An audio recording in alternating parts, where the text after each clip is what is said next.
సాక్ష్యాలు ఆధారాలు అన్నీ చూపుతూ ఆ రిపోర్ట్ దాఖలు చేసింది ప్రభుత్వం. ఇంతవరకు కూడా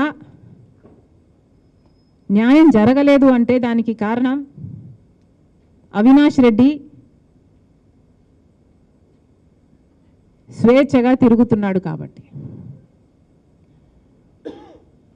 అవినాష్ రెడ్డి బెయిల్ మీద ఉన్నాడు కాబట్టే అయ్యో పిలిపించుకోగలిగాడు, ఒత్తిడి చేయగలిగాడు, బెదిరించగలిగాడు, తప్పుడు రిపోర్ట్ మీద సంతకం పెట్టించగలిగాడు.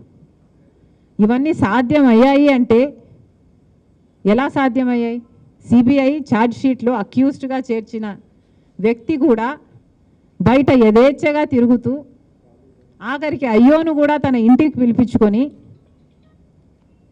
బెదిరించి తప్పుడు రిపోర్టు మీద, ఆ రిపోర్ట్ ఏంటిది? సునీతనే వాళ్ళ నాన్నని హత్య చేయించిందని, సిబిఐ రామ్ సింగ్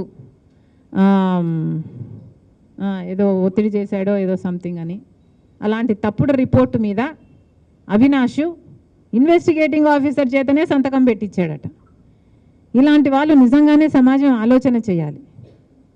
బెయిల్ మీద ఉన్న వాళ్ళు ఇలా సాక్షులను ఒత్తిడి చేసి ఇలా వ్యవహరిస్తే నిజంగా వాళ్ళు బెయిల్ మీద ఉండాలా లేక లోపల ఉండాలా?